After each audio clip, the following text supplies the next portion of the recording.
Mugamba muti abantu bakwe abalungi abali mu kibuga Kampala. Ekibuga Kampala kigaba gitye emirimu egimu gyatandise okuddamu wadde abalala tebannaba kutandika kukola. Naye nga katusubye buli kimu kigenda kuba kitambula bulungi nnyo. Mugamba muti abantu abali mu bitundu eby'enjawulo wano ng'oba mu side z'e Kampala eyo nga buli kimu kitu kitambula bulungi nnyo. Nze Kafeero Kenya weza program Kadongokamu eno. Buli Lwomukaaga tubeera tutandika ekintu tukitambuza bulungi nnyo bwe tunula ku ssaawa zireka eddakiika ziringa mu 13 awo ensuliseeyo ku ssaawa omukaaga. Tugenda kuba Kadongokamu n'emimwa gitulebere. Bwe ngutunuuliza ebbanga gye mmaze kwisa emabega ali bwe nti nguleetera ku basajja abakuba endongo wano ga kituufu gy'obunulwayo tulina omugenyi waffe amuyita Maseko. Omusajja ayimba omuzimu gwa Nakya. Agenda kuba tukonera mu maaso awo era watukira wano bwati kigenda kuba kitambula bulungi nnyo. Mbagala nnyo abanzaala tata wange Kayinga kyali sinkutumiddeko nnyo entumirako ku mama wange Rosemary Nasimbwa wamu ne famire yange yonna buli omu gyali. Magala nawe nkutumiddeko nnyo Mwenyinazi Nannyunja ekyabadde ku Yiddi mu maaso awo nkoma ngenda kukyogerako nze kyenalabye sikirabanga. Tufuneyo kayimba kamasa swaro kagaga magu kuse wansala maasawo tugenda kufuna ku mugenyi waffe tuva ku ABS TV.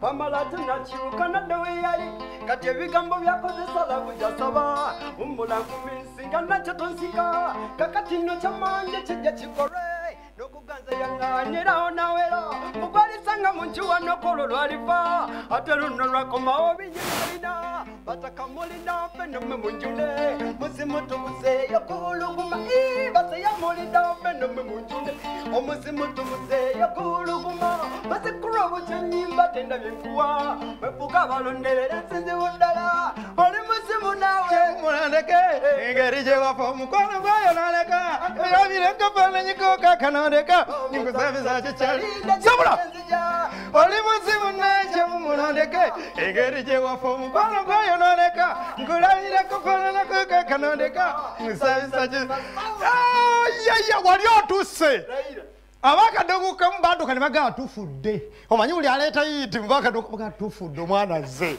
Akayimba ko kawerezaako omusajja gwe bayita Hassan ogamba otya. Akayimba ko wali luddawo ebiseera ebyo nikawerezaako omwami gwe bayita Sozi wali mundeeba mugamba otya bannange. Akayimba ko wali luddawa 2 wali otuse. Nijukirwa nali mukyala eyo naye nga tugenda ku mukono nga tukubira omuzimu gwa Nakya omukolo guba tegwanyuma. Ningo bibabi kwataganira wano omukolo. Ati akati ekintu bakikwatanye kikwatayo. Kiba kimanisirawo. Kugambi ne walumbeza abajula mukuba ko good kumbaga. Ningo ugamba otya. Nsanyisa kulaba coronavirus. Coronavirus. Otherwise. Akuyisiza atya. ABS. Tuliko ABS. Live. Bampita Maseko. Ndi muzukulu wa Katongole nze Kakoza Lawrence. Mwe bali kwagala Kadongokamu. Mwe bali kwagala ABS. Wetuli. Tumwina mutawali. Niyo Maseko batubabuza Maseko omusajja yabulira wa. Yatukuma mmega yiti yamanyi nnyo nene endala ennyimba azirina. Lwakuba mu mutazinoonya akundowooza. Abantu katigaba. Kafeero. Obwongo nga bwava mu luyimba muzimu gwa Nakya. Busobola okubeera nga tebuli mu birala. Bibeera byo naawe.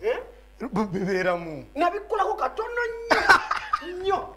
Lwaki tobikulira ddala n'obikula ekintu ne kiba nga kiriya nemala nenzira mu byange katono nenzira mu byange wagamba kambalageko katono nti waliyo abaana basobola okusabola byonna tubisobola naye waliwo essala bwe kituuka nga tokyagobagana n'abaana omusajja oyo abeera mu Amerika naye bannanga ayagala nnyo Kadongokamu yaŋŋambye bannaye nkyaliza omusajja gwe bayita Maseko Aya yakwagala nnyo okufonfe.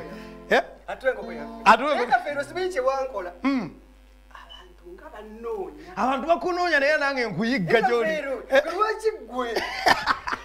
Ate waliwo ensonga okubira kiri kyama kyaffe kuva mu ttale.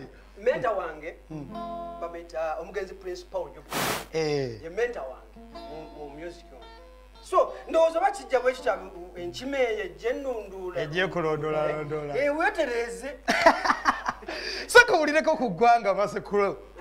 Abandaba betaaga okumanya nzaani. Muzzukulu wa Katongole Kakoza Lawrence. Ndi musajja w'ebukunja. Omusajja w'ebukungu. Nnyo. Obukola kikati oba okuyimba munnange kuwayimiriramu nze nsaasira nnyo naddala mu abayimbi ba KadongoKamu bali munnange abasajja bali ababbandi balina enteekeka gye bateeka naife esente zaffe oluzifuna tuzizamba kyala nakuzinywa bunywe abayimbi ba ndi mu kintu saagala sebogerera bwogerezi kati kafeero bali abayimbi bali abalala agulenga tto kati sawa zino wali kubuuka olweggulo n'omulaba ku TV ngajayogerera okisobola tokisobola kafeero tosobola kutambula ng'ogyemu esaati ku tosobola bagamba kafeero azudde eddalu naye ate bali basobola olwebintu ebimu nga musiki wanjawulo kati nze ondaba bwempaana bwe nti kafeero n'abandaba mpaala n'okubanga sikola Kulu ejala petu lumide mayumba mukolona naye gwoze wano wewanyi bwewanyi nedda si kwewaana oteekeddwa olina by'otegekayo obeera ne ne B ne B music bwe yalumbwa music wa KadongoKamu yalumbwa nkiyita nti yalumbwa waliwo abamulumba n'asesembulwa era lwakuba nti music wa KadongoKamu w'amaanyi yandibaye takyaliwo naye w'amaanyi olaba agezaako era okubanga ali mu competition ne music aliwo kati okola ki ebiseera bino ndi musajja mukozi nkola mu kisumba ka parliament honorable Johnson Nyanja Senyonga omumanyi oyo ssente lw'abakalamanda musajja w'amaanyi nnyo omusajja gy'okola gye nkola mu ofiisi kekanyiriro kano era kumpa ku ssente tukola nowa utuuka mu kuyimba okuyimba kitegeeza ate sinedda nagenda okujja mu kuyimbira nga gyendi nga nkola kubanga omusajja waffe akyalina ebigambo bitirivu nnyo olusooka tuwumulemu n'akayimba kano tugenda kuba tukomawo alina n'akayimba awo mu maaso yakambuliddekaawo bakaina batakoze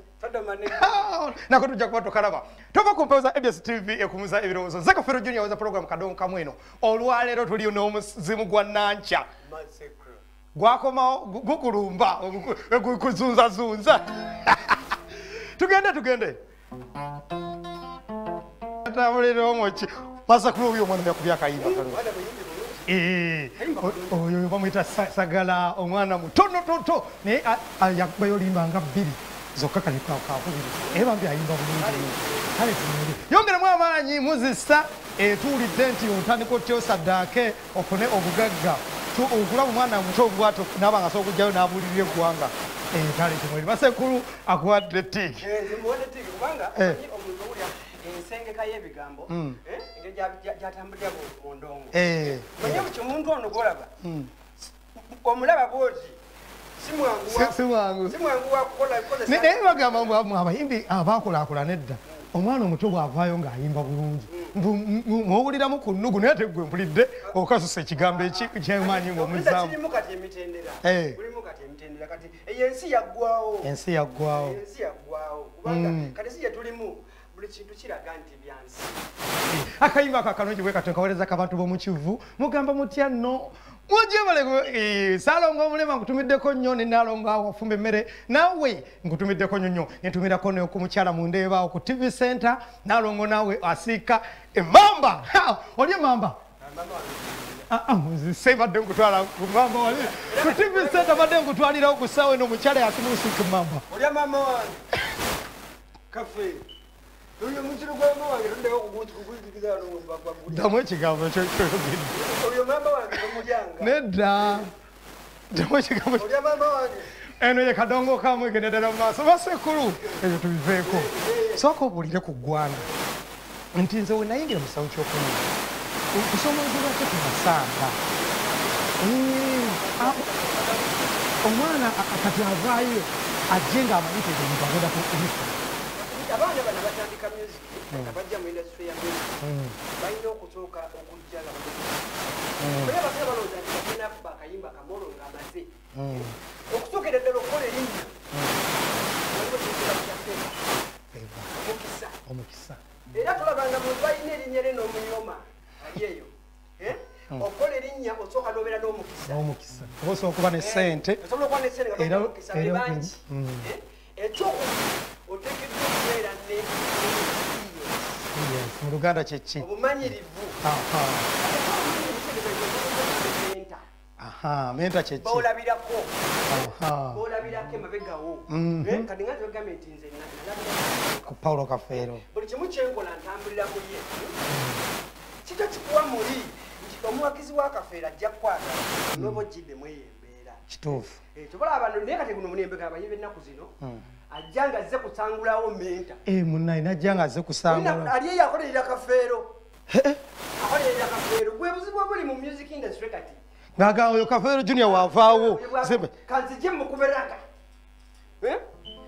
bino ebintu bya bongo si byakwesooka saka tufunayo kayimba ka Omuzimu gwa Nakya kaki bakayita batya Sodoma ne Gomora soke tukalabe tugenda kuba tukomawo tutandikirawo wenyenyini w'okomye singa tewajja mu bigambo bino by'okuwulira walira apinze wali kubyeraga singa toli kano akawulirira nti banaye tokola boti ne boti walira apinze nawe walisanguddewo ono John Black omanyi nze mbayimbi abayimeze nnyo John Black yatuuka nannyingira omulwe nga omusajja asobola okuva eri ng'alina ennyimba zayimbye n'oseka n'onyumirwa n'oseka nange naseka andi nange kyemwagalako okubeera ng'okubya enduulu naye nga kyayogedde tokiwedde agiranga kitegeeza kino naye sitairo nnungi nnyo nnyo singa abasajja bongera okuvumbula bwe bati omuntu n'aleeta ekintu nga kyanjawulo kuba kati yayawukana okuba naabagamba kati n'abaawukanako kati ye najja nagaba omusajja oba nze mpulira obubi KadongoKamu ali modern omulongooseemu si oli owafa wedde wabba naye lwaki KadongoKamu olimu amusuula anti Kafeero oteekeddwa okukkiriza nti ebintu bikyuka mu nsi nga wonoogamba nti kubeera waka kwegalira mu nnyumba nga wali tokirabangako terikola naye ng'olina okulya era abayibi ba KadongoKamu mbakakaza muteekeddwa okukkiriza nti ebintu bikyuka mu nsi kyogamba buno butuli tubukendeeze tuli baksimbezwe tugende nga tuzijjawo mugende nga mukyusakyusa mu music kubanga kati ensema z'okulaga nti yabayusi abantu abawagizi be batuula ne babanyonnyola nti KadongoKamu tumukyuseemu oba mwe mwakiraba nti ensi etambula okukyuka kw'ensi ensi okukyuka tekitandise leero ensi ekyuka kuvadde ensi ekyuka tuteekeddwa okukkiriza nti tuteeka okusa music ono tumwagazisa abantu abantu balina omwagala music mukube buulirira message yo tekamu ku kidigida akatalekeka koyinza okugamba bannayuganda first of all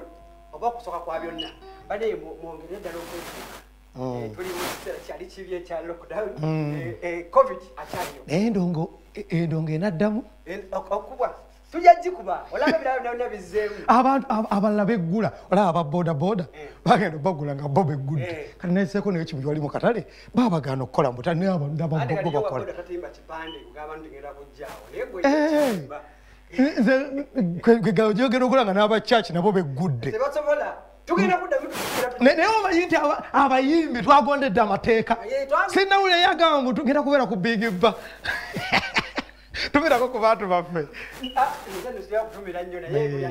tulina eŋŋombo yaffe wano omwana wa KadongoKamu yagituwa mutasingwa John bw'oba otumira ku bantu bozoga ntumira maama wange anti bali abaalaga balinayo akaato kaabwe nze taata wa fresh kid omwana wange fresh kid neyesigama n'abaana agwayo ati nawe oli wadde mbogamba nze Masekulu ntumira maama wange agenda basa okitegedde egenderako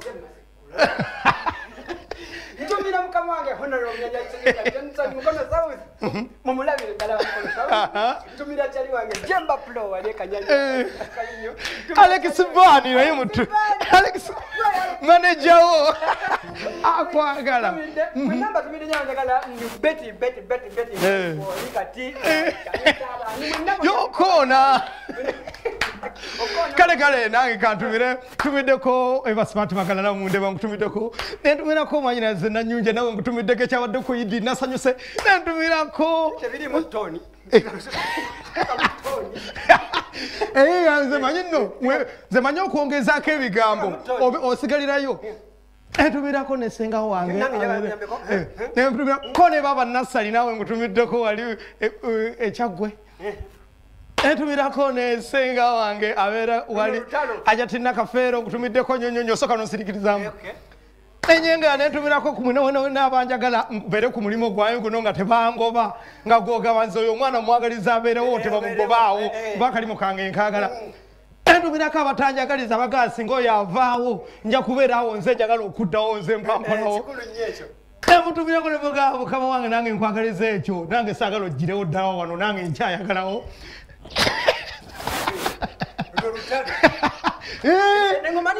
gundi munasingwa John alina akayimba wa akalungi ennyo